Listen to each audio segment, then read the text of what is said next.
some Bible studies, and I would have an English Bible on this side, a Spanish Bible on this side. We'd have people there and a very bad translator, and we would try and communicate the message of God, and amazingly some of them found the truth in Jesus and decided to become part of the Seventh-day Adventist Church. So back then I could understand quite a bit of Spanish. I'm listening now and I'm picking up a few words and going, it's been too long. But really good to be with you. And this is the South Pacific Division in a map. And as I say to people, it's a lot of salt water. In the travels, you're always, unless you're going to Perth, you're always flying over the sea nearly. And last week I spent, not this last week, the week before that, I got back on Sunday night, a whole week in Papua New Guinea. They hadn't had a visitor to the Union because of COVID for nearly 3 years. And they were so excited, and I could only go to a couple of places. And I'll share a little bit about that. That's the General Conference focus of going and making disciples. And then you see the General Conference mission statement that we adopt here as well. My first trip post-COVID was actually to Fiji, where I received 2 awards on behalf of the church. The World Health Organization had done a study through Deakin University, which is based in Geelong, in Victoria, of the most effective health programs in the Pacific. And in their research for 2020 and 2021, the 2 years of lockdown, the most effective health programs in the South Pacific was awarded to the 10,000 Toes initiative. Now, I hope you've heard about it, but if you haven't, it's okay, I'll tell you. 10,000 Toes was developed by Dr. Chester Coomer, a Solomon Islander who worked for our health department, in intervening with lifestyle disease, particularly type 2 diabetes. Every 20 minutes in the South Pacific, somebody will lose a limb. When I served in Fiji at Suva, the Trans-Pacific, I know of pastors in every one of the missions except one who lost their lives as a diabetic. And that could have been reversed if they followed the health message. And so we have been very, very strong on that. And George Kwong is there holding one of the awards with me. The person who gave the award was Dr. Wanga. He is the Fiji Health and Medical Services Minister. And next to him is his permanent secretary, George Kwong, myself, the representative from the World Health Organization, and then Pastor Maveni Kalfanonga, who is the union president there. And for my time, we celebrated what God had done. But George Kwong is the man that shares the responsibility of health director. And for my whole time in Fiji, I went to graduations for Live More Abundantly, which is the program that people can learn. In this particular picture, there is a general practitioner, medical doctor, who has just recently become a Seventh-day Adventist.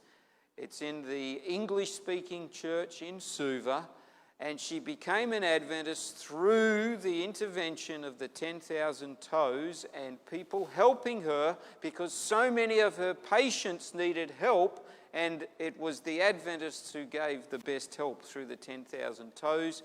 She's a graduate of the program now and sharing that through her general practice. Then there is these clinics that the church runs, and this one is in Nandi, where the international airport is. There's another one in Suva, which is bigger. They have a psychologist, a general practitioner, and a dietitian and a physical kind of therapist. And all of the corporate people, because it's right down in a high-rise building, they come there for juice and food that is supplied, but they get their medical support there, and out of that they run CHIP programs, which is the Complete Health Improvement Program. And it is having a huge impact, these 10,000 Toes clinics.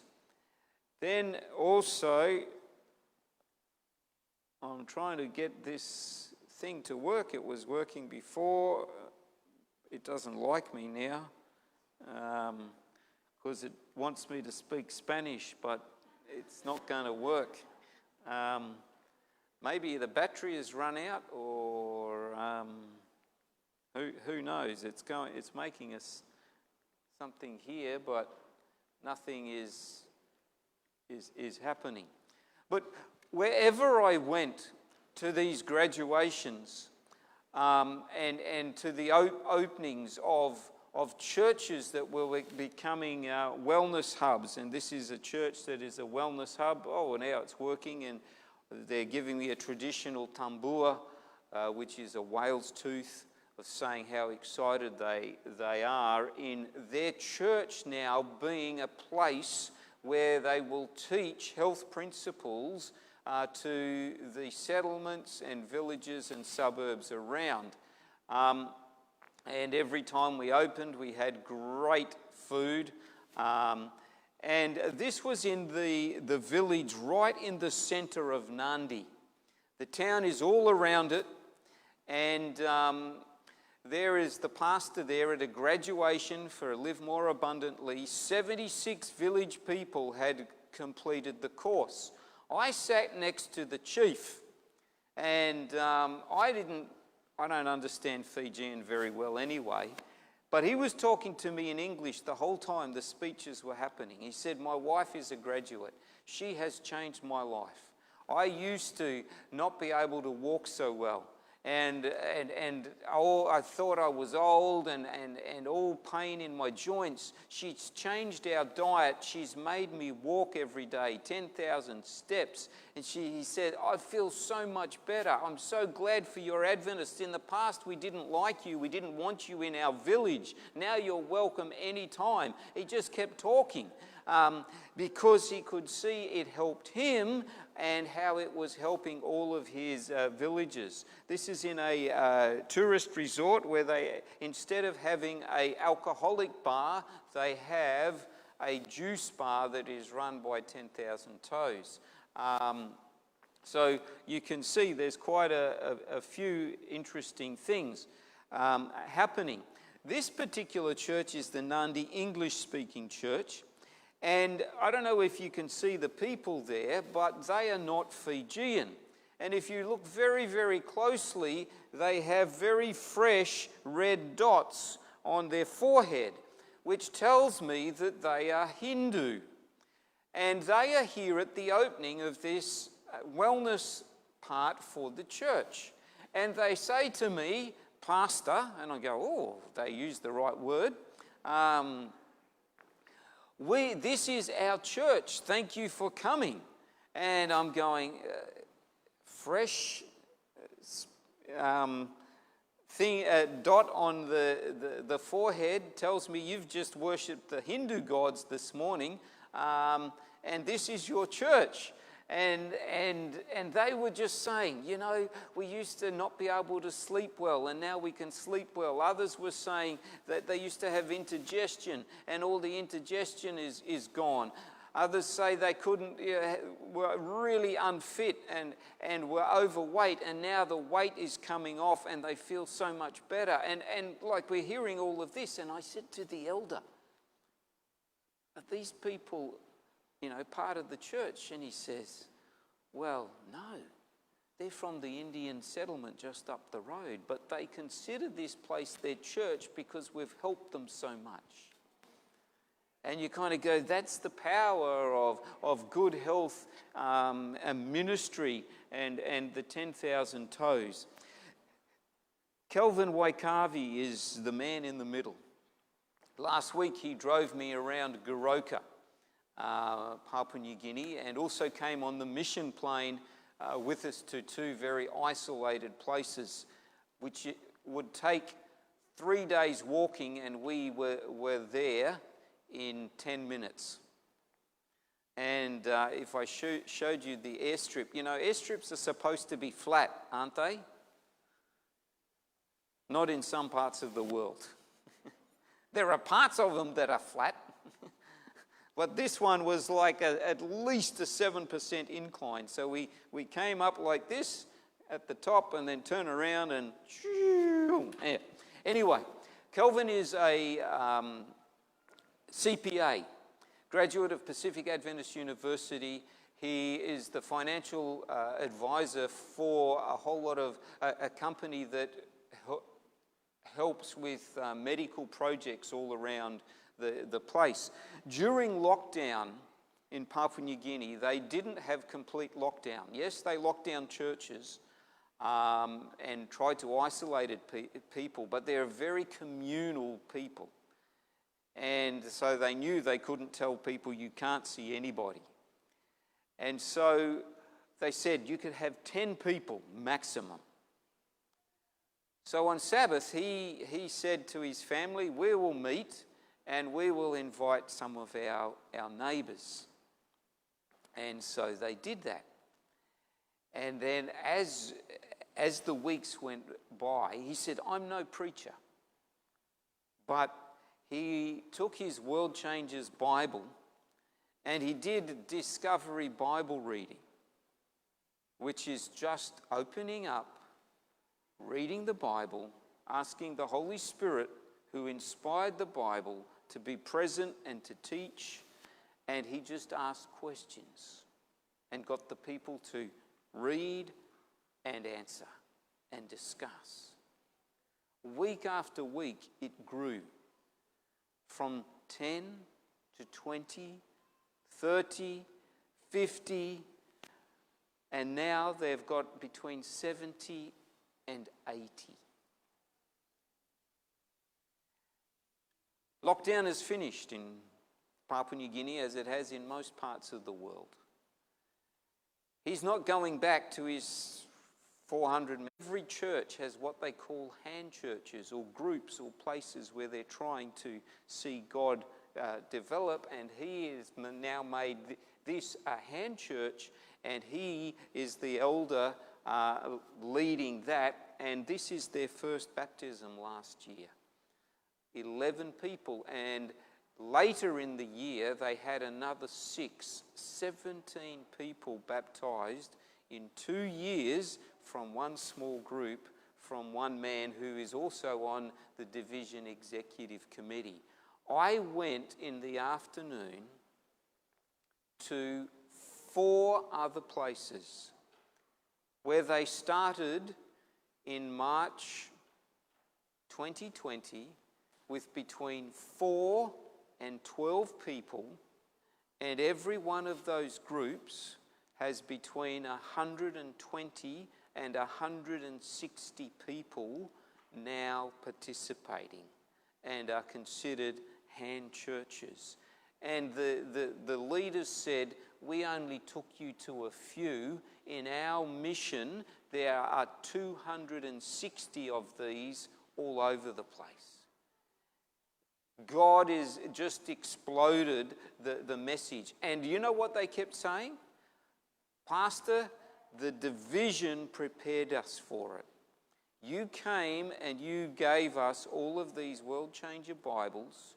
You taught us how to do disciple making in very simple ways that anybody can do, reading the Bible, asking questions, and when lockdown came, those who were trained did it, and that's why we have 260 new groups. And you imagine if they are all 100 plus, they're not, but 47,000 people were baptized in Papua New Guinea.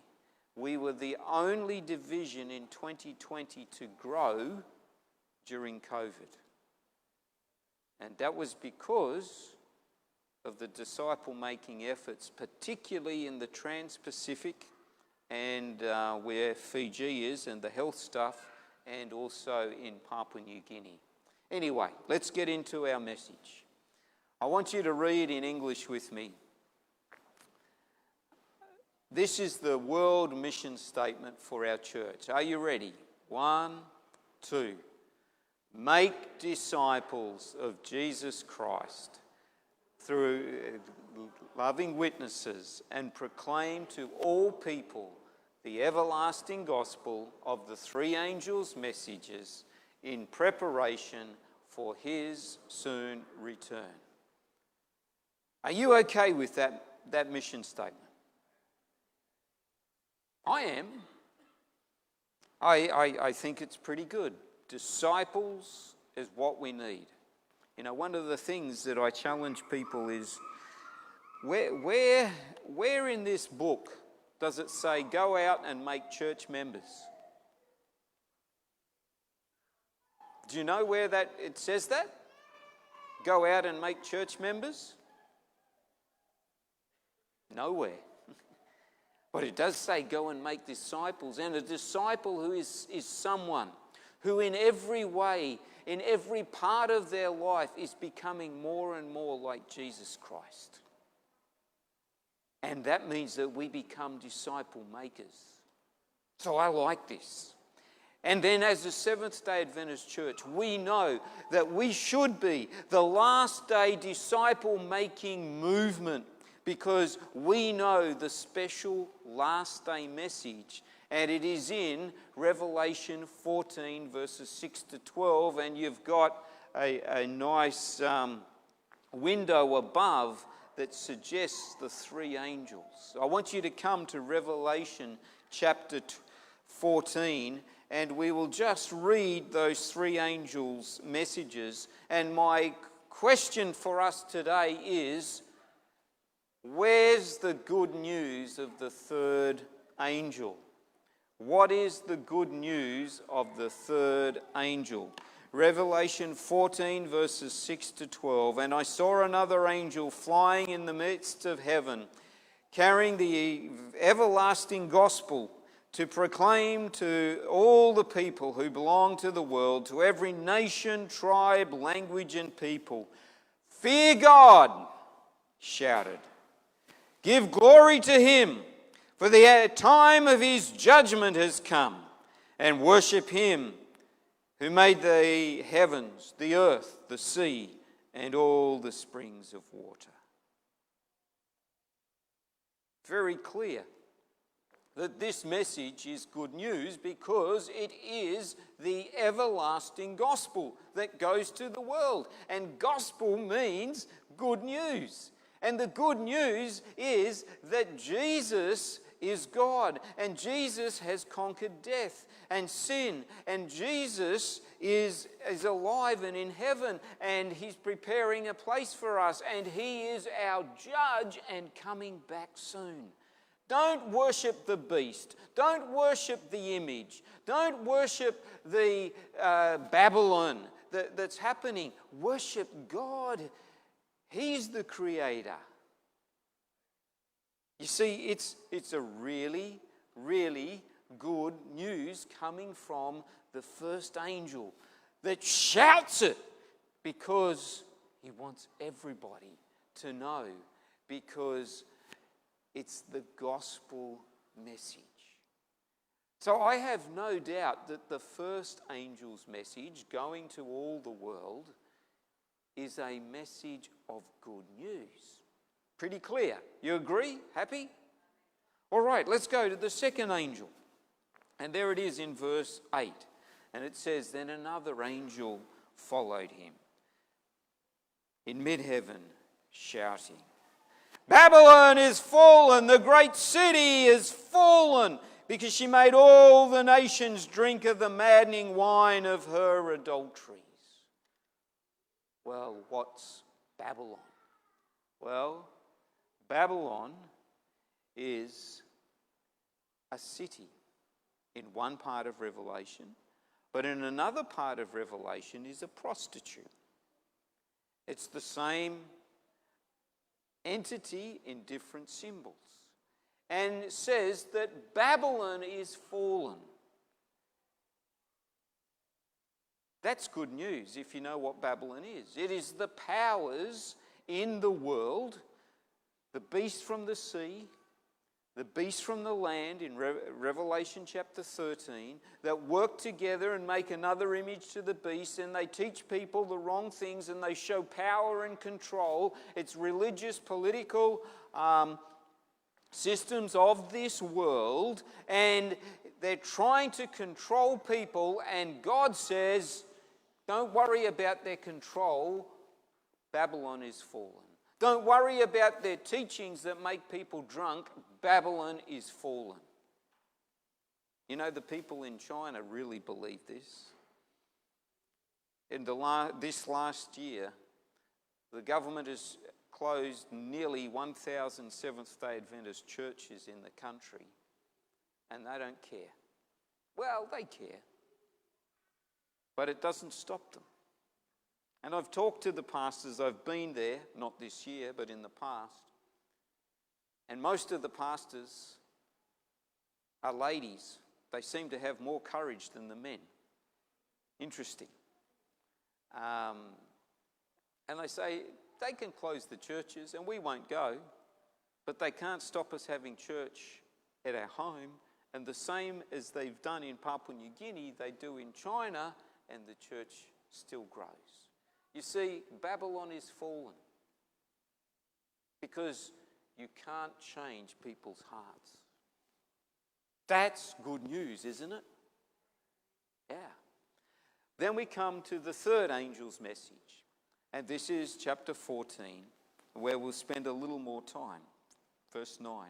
Then the third angel followed them, again shouting, anyone who worships the beast and his image, or accepts his mark on the forehead or on the hand, must drink the wine of God's wrath. It is poured out full strength into God's cup of wrath.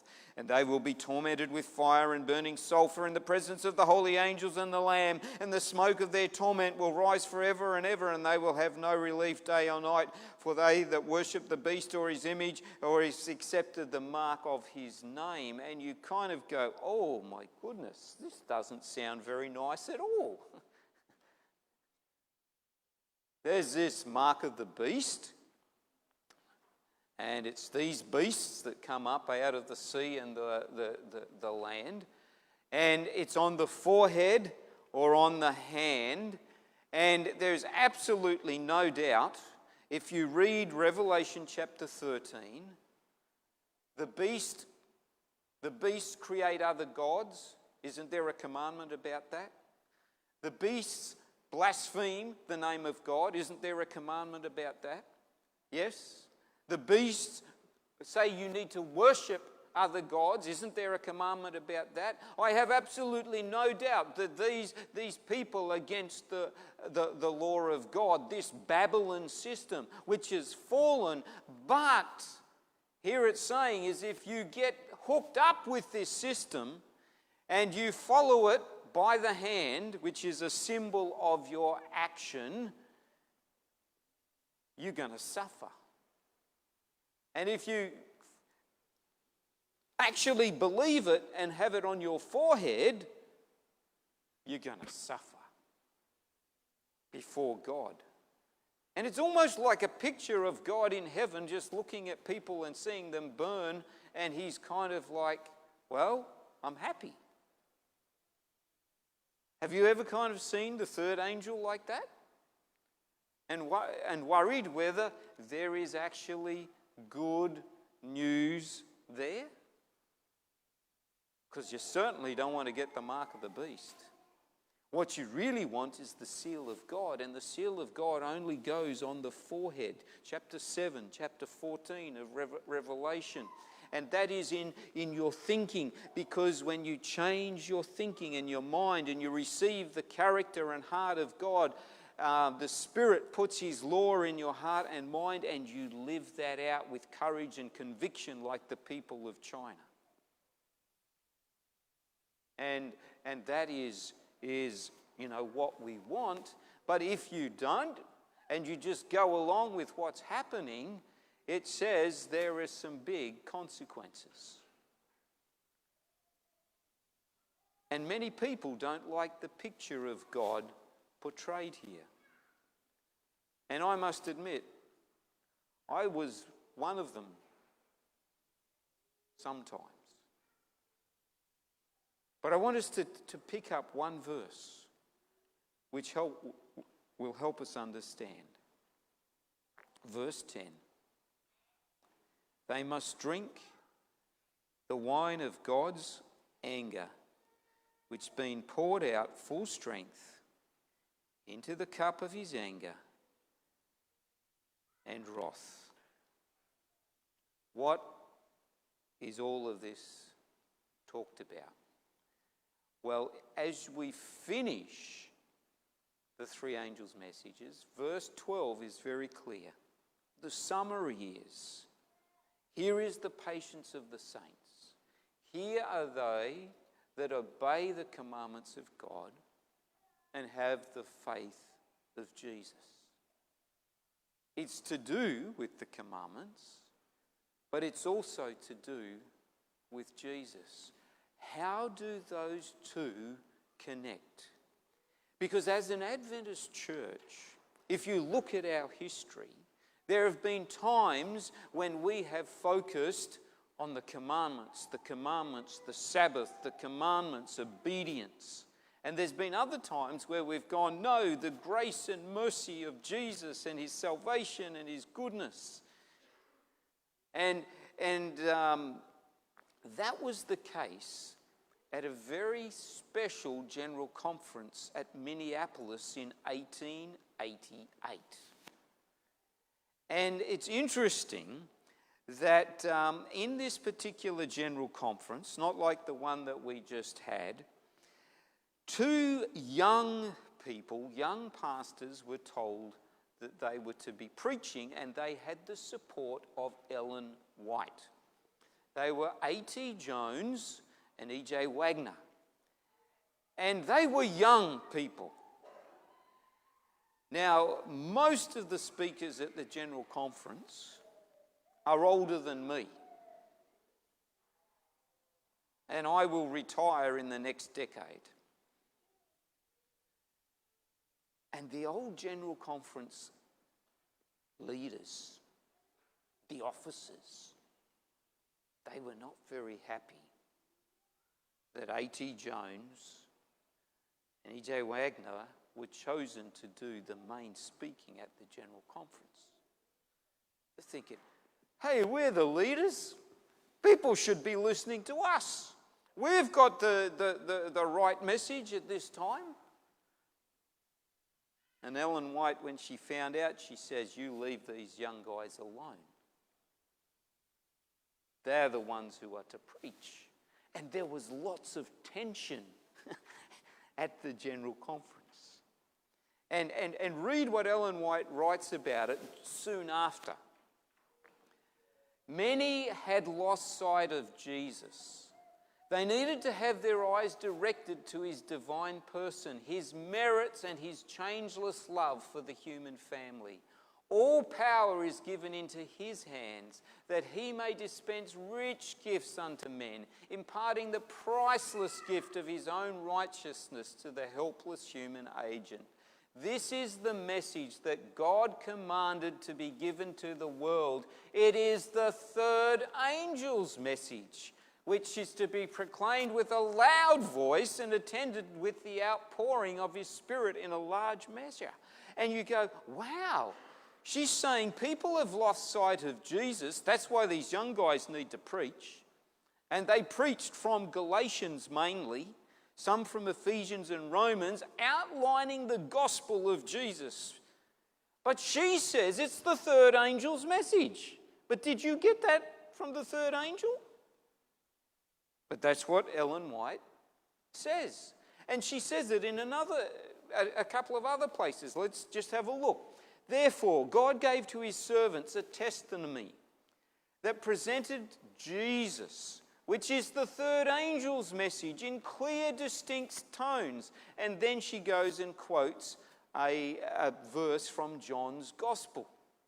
And you're going, wow, Ellen White is really strong on the third angel's message and saying that it is the gospel and it is good news. It's about Jesus. And we go, but Jesus just seems to be looking at people burning. How's that good news? Well, 1890, a lot of letters went to Ellen White after 1888. And she writes, several have written to me, inquiring if the message of justification by faith is the third angel's message. And I have answered it, it is the third angel's message in verity. In other words, the third angel's message is the most important message in all of the messages. And it gives the most good news. And then in great controversy, she says the three of the messages go together because we are in battle against the enemy. And Jesus has victory. But where is that victory? In the third angel. The only time, and as I said to you, the key is chapter 14, verse 10. The cup of God's wrath. What is all that about? And if this is about Jesus, where is the cup mentioned in the Gospels which tell us about Jesus? And there is only one place. It's in Luke, Matthew, and Mark, but the same story. Jesus praying just before he's whipped away by soldiers, a trial, sort of, and goes on the cross. And this is what it says, the prayer that Jesus gives. Abba, Father. Everything is possible for you, but take this cup from me. But not what I will, but what you will. If you've got your Bibles, come to Mark chapter 14. Mark chapter 14, which we've just read one verse, but it is absolutely really clear that something was going on here in Mark 14. In verse 32, what has happened? There is another instance of a cup after Jesus washes the disciples' feet. He takes the bread and said, "This is my body broken for you. Eat this in remembrance of me." It was the Passover. And then he says, taking the cup, "This is the cup of the new covenant for the forgiveness of sins. Drink this, and I won't drink it again until I come and see you in the same kingdom." So it's not that cup, because he's not going to drink it until the kingdom. But then, after they sing a hymn, he goes back to this garden, the Garden of Gethsemane. And here it says, he says to his disciples, "Sit here while I go and pray." And then he took Peter, James, and John with him and became deeply troubled and distressed. And then he says, the next verse, "My soul is crushed with grief to the point of death." Wow. Jesus is saying, this is really important. You've got to pray. Your body is willing, but the flesh is weak. Please pray, and pray for yourselves and pray for me. Luke even says he was so distressed, his sweat. Now, I had sweat when I ride my bike, but I never sweat blood. This was intense. What Jesus was really saying was this. Only time he uses the word Abba. My daddy! Daddy!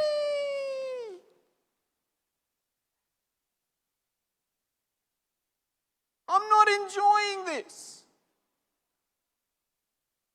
I know what's about to happen. Take this cup from me. I don't want to drink it. Please, no. But I did come to do what you want, not what I want. And 3 times he prays like that. What's in the cup? Why doesn't he want to drink it? Why is he so troubled and worried? Well, the only way that you and I can know is that the Bible interprets itself. And the Old Testament is very clear. Those trees, by the way, 2,000 years old, they say there. But the Old Testament, let's just look quickly. Job says, those who do wrong should drink the wrath of the Almighty. Same word, right? Drinking wrath. Isaiah 51, talking about Jerusalem and Judah. You have drunk from the hand of the Lord. What have they drunk? The cup of his wrath. They are filled with what? The rebuke of God. And it talks about sword and war and punishment because Israel has rebelled. And then in Jeremiah, he talks about this being given to all nations. Take this cup filled with the wine of my wrath and make all the nations drink it. And when they drink it, they will stagger and go mad because of the sword that I will send among them. The cup is God's punishment against sin. The cup is the sword and famine and all that people deserve because they have rebelled against God.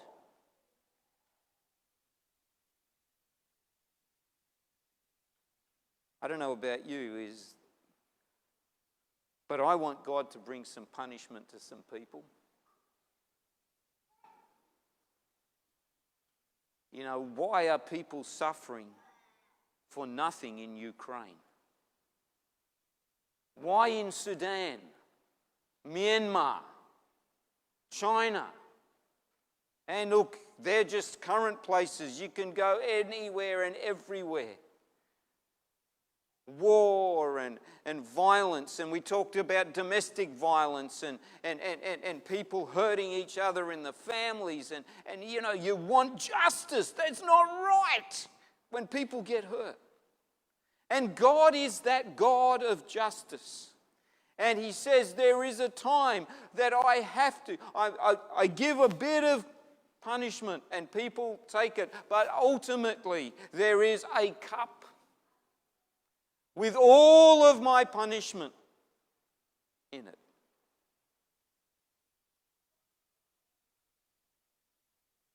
And Jesus calls out, my daddy, no, take this cup from me. I don't want to drink it, because he knows what's in it. But he says, but I did come to do your will, not mine. And the gospel says the angels came and comforted him when Judas brought the people. And we know exactly what happened. Jesus was led to a mock trial by the Jews. They couldn't pronounce a death for him, so they sent him to Pilate and then to Herod and had him beaten and whipped and mocked, put a robe on, crown of thorns, led astray. And finally to Calvary, where they nailed him to a cross. And on that old rugged cross, he still gives grace to his mother, to a thief, and says, Father, forgive them because they don't know what they're doing. To all that are there, grace and mercy as he's drinking poison. And no wonder he calls out in the end, my God, why have you forsaken me? Because at that moment, he is completely cut off from his Father as he takes on all that you and I and the rest of us on this planet deserve. And in God's forsaking, you and I walk free. And if that isn't good news, I don't know what is.